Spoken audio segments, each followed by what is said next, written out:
special guest who is with us today.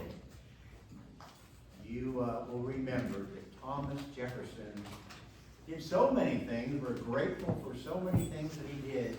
But President of the United States, author of the Declaration of Independence, author of the Virginia Statute for Religious Freedom, and founder of the University of Virginia.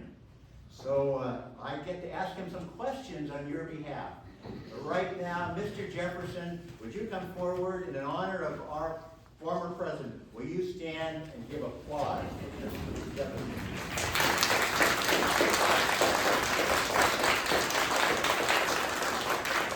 And sir, welcome.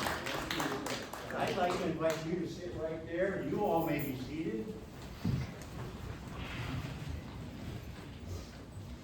Mr. Jefferson, you have transported yourself through time. And I just want you to know that this is 2026, and we are in Madison, Virginia, at Hebron Lutheran Church, which was here already before you were born. May I comment, sir? Oh, absolutely. Why don't you have a seat? I didn't think communion had taken place, sir, and I didn't think you had that much wine already. In any case, By the way, we do use real wine just like you must be used to, too. Not like the young Baptists. It is definitely, I'm very grateful for your invitation to come here to Hebron. And I did have correspondence with your neighbor, Mr. Madison, and with President Monroe, and told them that I had this invitation, and both of them responded very positively, and they both cited fond memories of their visit many years ago here. So I'm just very grateful. And you don't know this, but last year we decided to reenact them. So we had people from Williamsburg, and we had a debate right here where that debate took place in January of 1789. They told me about their debate that they had here, and they said that your company and your acceptance of them was very gracious. But why weren't you here? You know, you just live not very far from here. You could have just gotten on your horse and ridden over here. What was going on? What was going on? Well, as I mentioned earlier, I have some enjoyment of wine, and I was in France. What, sir? So what were you doing in France? A number of things, dealing with fisheries, dealing with trade, and I will tell you a story shortly about dealing with the Tripolians. But in any case, I just wanted to let you know my only reservation about coming here was my bay, Eagle, is not fond of water, and I was worried about the Rapidan, but Mr. Madison told me that there was a bridge north of the little village of Orange that would suffice. So we made it successfully, so I'm very grateful for being here. Now, tell me this, sir. I guess I'm allowed to ask you this. How old are you? How long have you been retired? And what are you doing in your retirement? I'm 79, and I have been out of public responsibilities for over 13 years, and glad to escape that position, I assure you. And as far as what I am doing now, we won't get into too much, but you had mentioned about the University of Virginia, and we are hoping that it will be opening within the next several years. We're having some challenges from the Presbyterians now in the General Assembly, but we are still going forward. We even have, and I don't know, I've understood you have mentioned several of the gentlemen here have an interest in architecture. Oh, yeah. That's what I understand. Well, I hope that the time will come that when you get to the village of Charlottesville, and it will be some years, but it's been recommended that we form some sort of circular building at the head of the university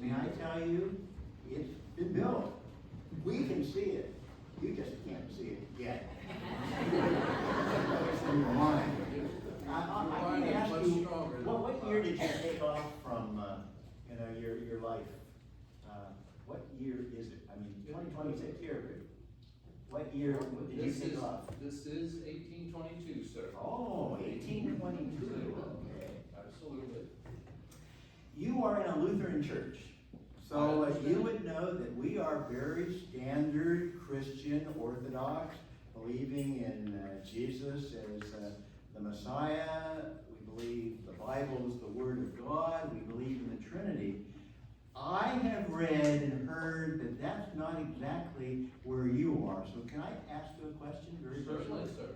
Are you a Christian? Interesting that you would have invite me to come on Ascension Day, sir.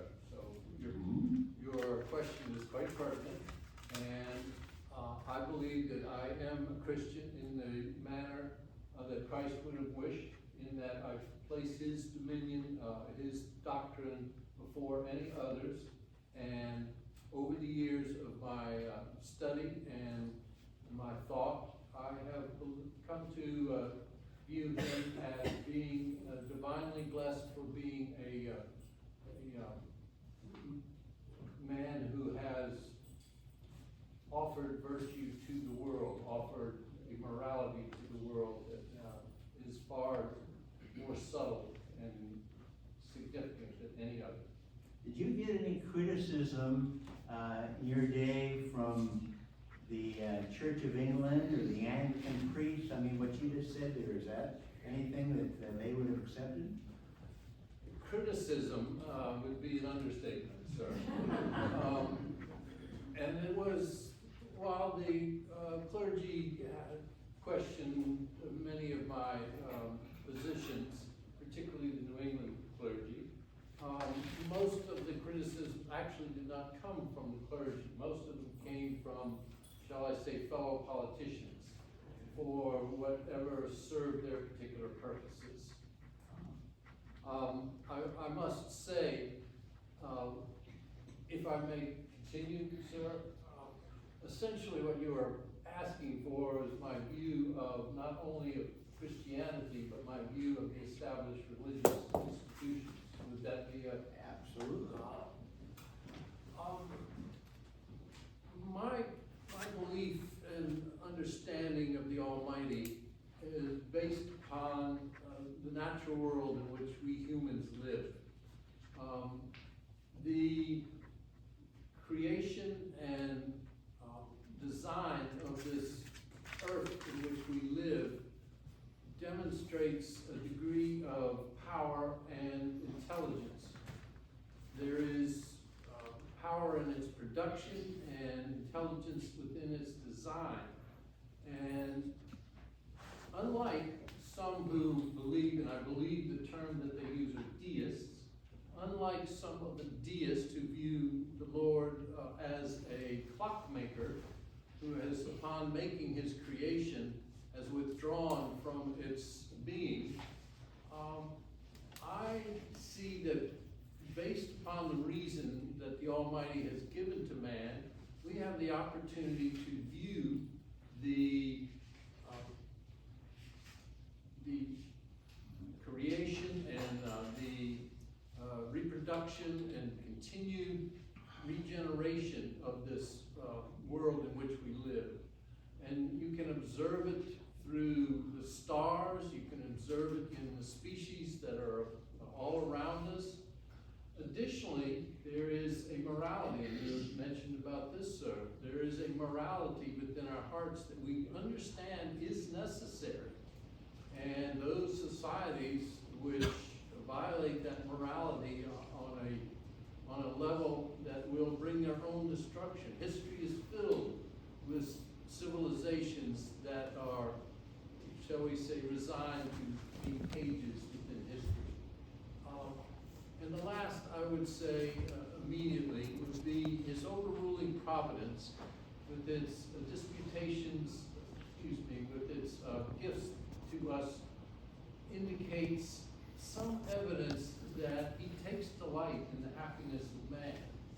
And lastly, I would point out that there is an instinct within all men throughout civilization, from the most sophisticated to the most primitive there is an understanding, a true belief, I call it an instinct, that there is a hereafter, and his happiness is derived from us coming into this hereafter. So that is the basis of my beliefs. Now, as all of you understand, the established churches, of which, of course, the Lutherans are one, require something beyond reason and observation. It does require a belief in mysticism. And I have, shall we say, come to understand that an early bishop of Alexandria, Anthemius, and several others have injected into the early followers of Jesus a sense of the Greek mythology and the mythology of other cultures. And this draws them toward more and more mystical beliefs. Additionally, over the centuries, you had others such as Calvin, whose pronouncements caused Servetus and uncounted numbers of others to sacrifice their lives on this earth. So my belief in the Lord is based upon, shall we say, reason and rationality. And I find that those establishments, the further they grow into the mysticism, the further away they get from the doctrine of Christ. I want to tell you a little bit about what I've read, the history of folks in this church. Before the Revolutionary War, our people could not serve in the legislature. We weren't asked about being taxed. We were taxed, and we had to go to find one of the Anglican or Church of England churches to pay our tax. We were treated as second-class citizens here, and I know that you were well aware of that. So would you maybe expand on that? What was going on in your mind so that you felt you had to write this statute for religious freedom? May I ask the congregation a question, sir? We're at your mercy. How many of you have some understanding of the Witch of Pungo? Anybody have that understanding? This was the last person in the colony of Virginia at the beginning of the 1700s who was convicted of witchcraft. And upon her accusation, she had to go to trial. And her trial was dunking in the water in Princess Anne County. And she had the temerity to rise up to the surface and breathe. Now, if she had drowned it, she would have been found innocent. Now, I offer this vignette to let the younger people in your congregation to understand the power of the church in civil matters. Now, sanctions in the colony of Virginia at that time ranged from complete intolerance, particularly of the Baptists and the Jews and the Lutherans and a number of others, and to neutrality in all matters except for heresy, which could be subject to burning. And the fact that we did not burn in the colony of Virginia was not attributable to the morality of the churches or to the justice of the legislatures. It primarily was based upon the clergy who wanted to avoid what controversy they could to maintain their position of financial and social status. Now, I just give this to give context to what took place that led to the statute to which you refer. For over 160 years, the colony of Virginia, its only authority of its state, or based its authority authority of the state based upon the divine right of the king, in our case, the King of England. And then, 46 years ago, this coming July 4th, we separated ourselves from England. And we had a position of starting a new relationship between an individual and the state to make the people of a country the foundations of its authority. That very rarely has been done throughout history.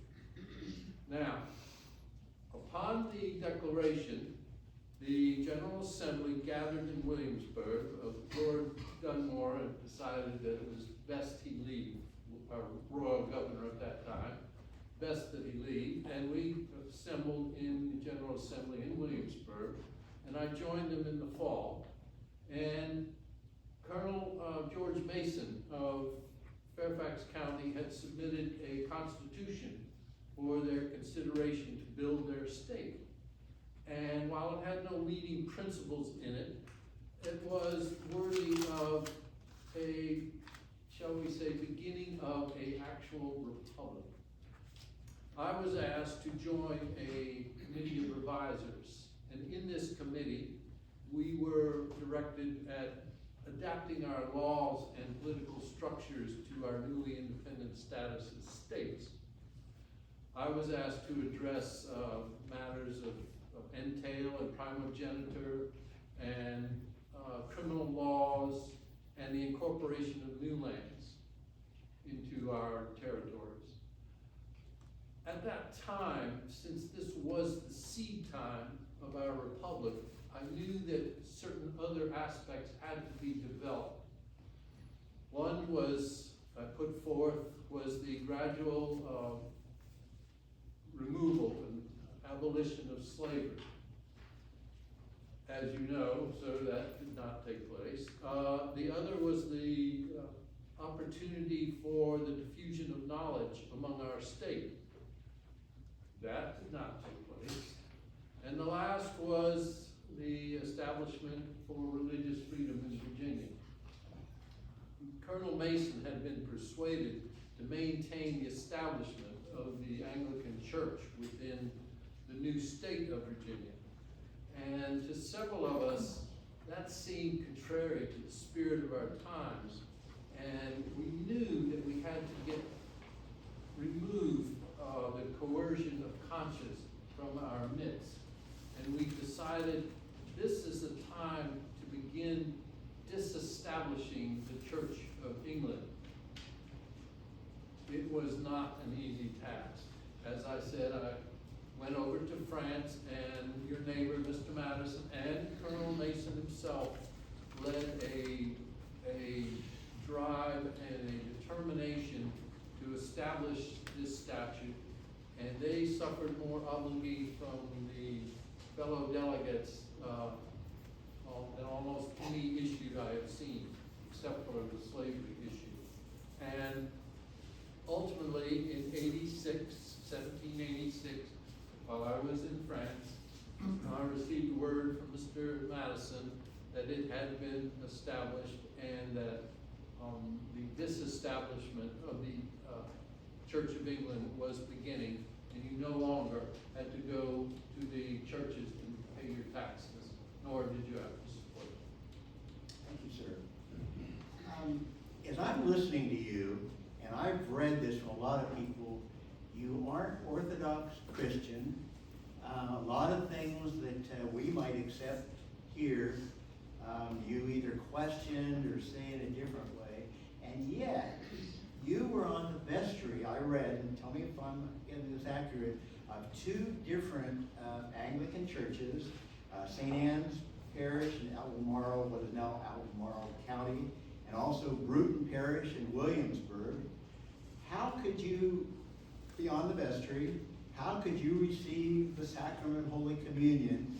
And then you took the Bible and reduced it to Jefferson Bible that left out a lot. So if I'm being hard-hitting, it's because I listened today to TV programs and all that.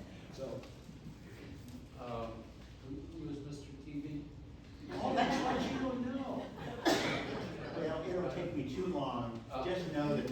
who ask questions. Well, certainly, I expect that.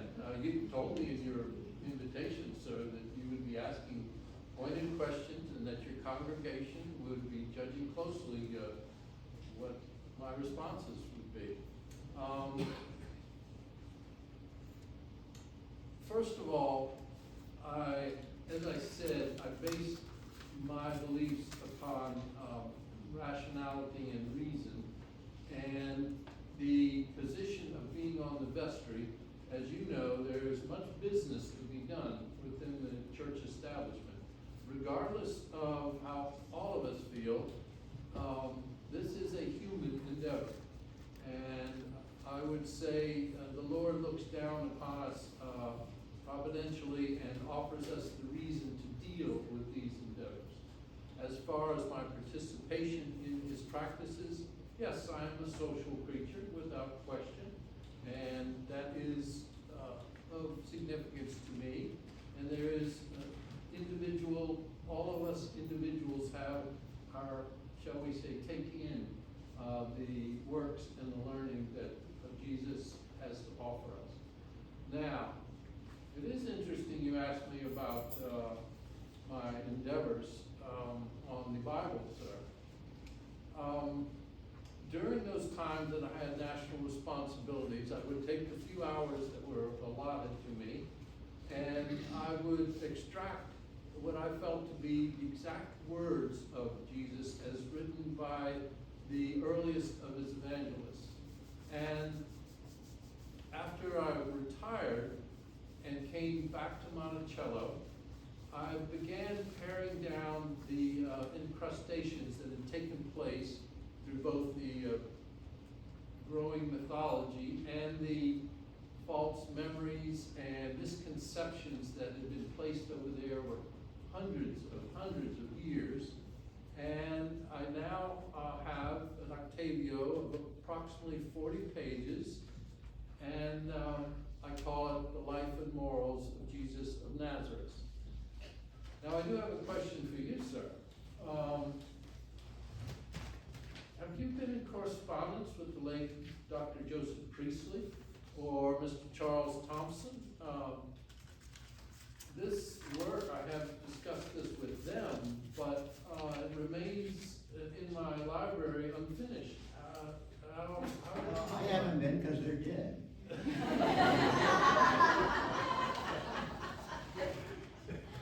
I must admit, your wine is a bit stronger than Thank you for asking. We got to conclude here, but I know that after the statute was in place and the Revolutionary War was over and all that, some of the people of our country were still worried about religious freedom. I've been to Newport, Rhode Island. I know that some of those folks up there had concerns.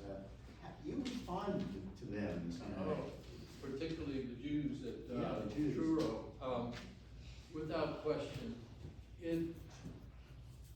culture does not change instantaneous, regardless of whatever technology and enlightenment comes upon a people.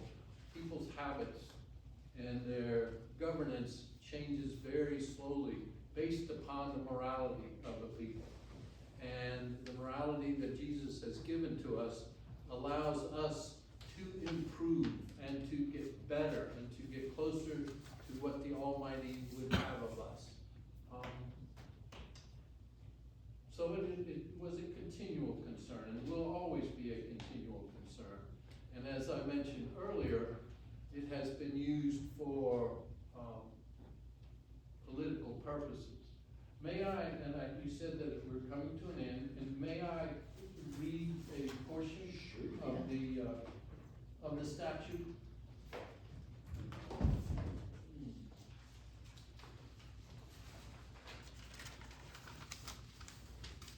My grandchildren tell me that I have great stories, and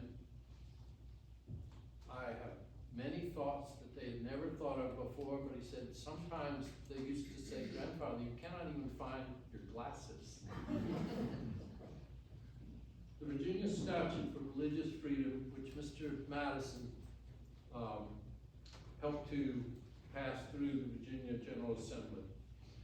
Whereas Almighty God has created the mind free, that all attempts to influence it by temporal punishments or burdens, or by civil incapacitations, tend only to beget habits of hypocrisy and meanness, and therefore are a departure from the plan of the holy author of our religion, who, being Lord both of body and mind, yet chose not to propagate by coercions on either, as was in his almighty power to do, that the impious presumption of legislators and rulers, civil as well as ecclesiastical, who, being themselves but fallible and uninspired men, have assumed dominion over the faith of others, setting up their own opinions and modes of thinking as the only true and infallible tenets,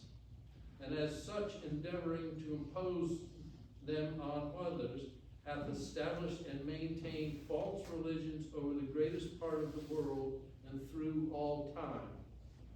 Be it enacted by the General Assembly that no man shall be compelled to frequent or support any religious worship place or ministry whatsoever, nor shall be enforced, restrained, molested, or burdened in his body or goods, nor shall otherwise suffer on account of his religious opinions or belief, and that all men shall be free to profess and by argument to maintain their opinion in matters of religion, and that the same shall in no wise diminish, enlarge, or affect their civil capacities. Well said. Thank you. Join me in saying thank you to I